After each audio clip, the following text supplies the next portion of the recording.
Hi everybody, this message is going out to Angry Grandpa, Charles Green. Hi Grandpa, how are ya? This is Angry Brother, also known as Ghost Chaser 01 on YouTube. You probably see some of my videos, you know, the real funny stuff and the serious paranormal stuff. But I just want to talk to you for a little bit, you know, and send out a message and a big hello to y'all out there. You know, I want to talk about you. I like you, and I think you deserve more respect from a lot of people than what people give you. You're a good man. You know, you do have anger issues, but so don't I. But that's okay. It's who you are, and you should be proud of who you are. Don't let anybody tell you any different. And Grandpa, you know what though? You know, I've been watching you now since gosh, I don't know how many years now, and I love your show. I love watching you, listening to you. I love your stories. You always find a way to grab me by my heart. I don't know what it is. It's this, when you tell stories about your life and all. It just breaks my heart sometimes when I think about all the stuff you've been through, and you always touch my heart. I don't know what it is. You always find a way to touch my heart. Make me cry sometimes too. And yeah, you really make me cry, and then you make me laugh. And I can't imagine YouTube without you, Angry Grandpa. I mean, you know, YouTube wouldn't be worth watching if it wasn't for you. If you weren't around, there would be no point watching anything on YouTube. That's how I feel. You know, I admire you. I get mad at you sometimes, though, when you break certain stuff you shouldn't break. But you know what? It's only stuff. They're only objects. You know? So, I guess that's part of the entertainment value and the shock value. If you didn't break things, there wouldn't be no show. You know? The Angry Grandpa show's the best show on YouTube. I love it. I can't get enough of it. I just got finished watching a video just now, you know, from the kid behind the camera with Michael, and when you went into Michael's house and said you adopted Tina's son. Let me tell you something. You and Tina make a good team. I love watching you. I love watching you folks on there. I mean, it's just funny. You know, you and Tina seem to make a good team, and I think you folks are good friends. I think sooner or later there might be something there for you and Tina. Just work at it. So, you know, so I think you and Tina should definitely team up more and, you know, maybe get closer. And I think, you know, I think she's a perfect match for you if you were ever thought of being a couple with her. But friends are good too. And Tina is a good person, and she does like you. I know you like her. Got a love-hate thing going, but that's okay.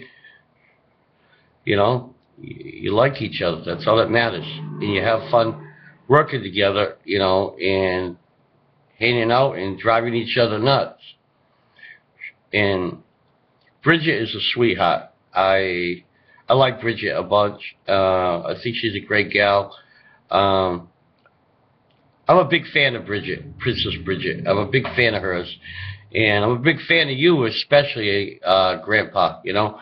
And Michael, I like Michael. I like Pickleboy. But, you know, me and him had it out on Facebook a while back, a couple of years ago or a year or so ago. You know, I have a disability, Grandpa. I suffer from mild developmental disability, you know, but I'm smart. I'm a smart guy. And the reason why my eyes don't look right is because this eye here, I got a false lens. I had eye surgery. This eye here, I have I'm partially blind. It's going to be corrected, and they're going to probably have surgery to correct my eyes so it'll be more straighter. And I'm partially deaf in my right ear. I don't know what happened. It happened to birth, and that's where all my disabilities came from. Well, anyway, Michael, got really mean to me one day on Facebook. He called me a retard, and he's got to watch what he says because he can get in trouble for using that term retard because you know what? Nobody asked to be like that, Grandpa. You know that. I was made fun of in school. I was picked on. I was harassed. I was beat up because I was different than the other kids. I struggled my whole life trying to make something of myself, and I couldn't finish high school. I came from a broken home, in a real rough environment. My stepfather drank, and he wasn't exactly a nice person. Only when he was sober. In this Christmas time, he used to kick the toys, kick our toys around and say it was a waste of money. He could have bought a case of beer with that money and come home drunk. One day, my mom made him sleep out in the car in the freezing cold. We didn't have much when we were kids. My mom struggled. She even went to work to support me. My biological father wasn't around with it much when I was a kid. And when I got older, he left the scene altogether. Left for a stepfather to raise me, but he really didn't raise me. My mom raised me. My stepfather was too busy either working or drinking or whatever. So, I struggled in school. I've been in special ed most of my life. It wasn't easy for me, Grandpa, And now I'm in different programs to help me succeed, in my daily life.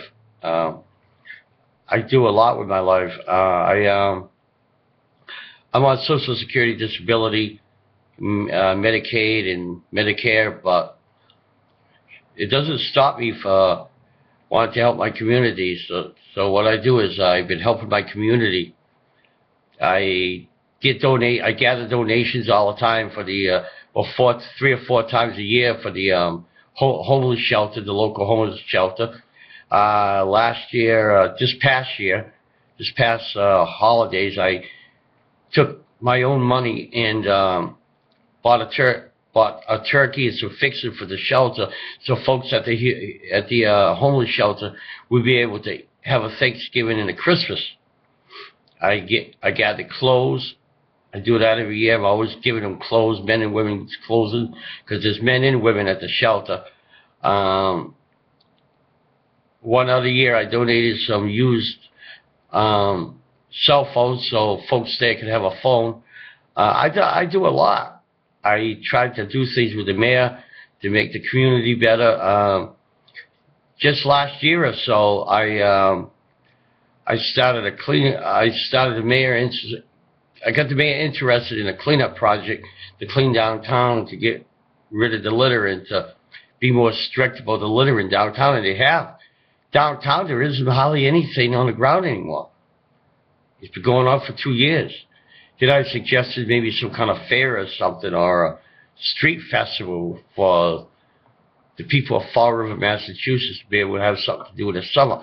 Now we have a street fest every year. We have a street fest, and just this past year we started. It's called AHA Days, where they have live concerts outside, and, hot dog stands and everything.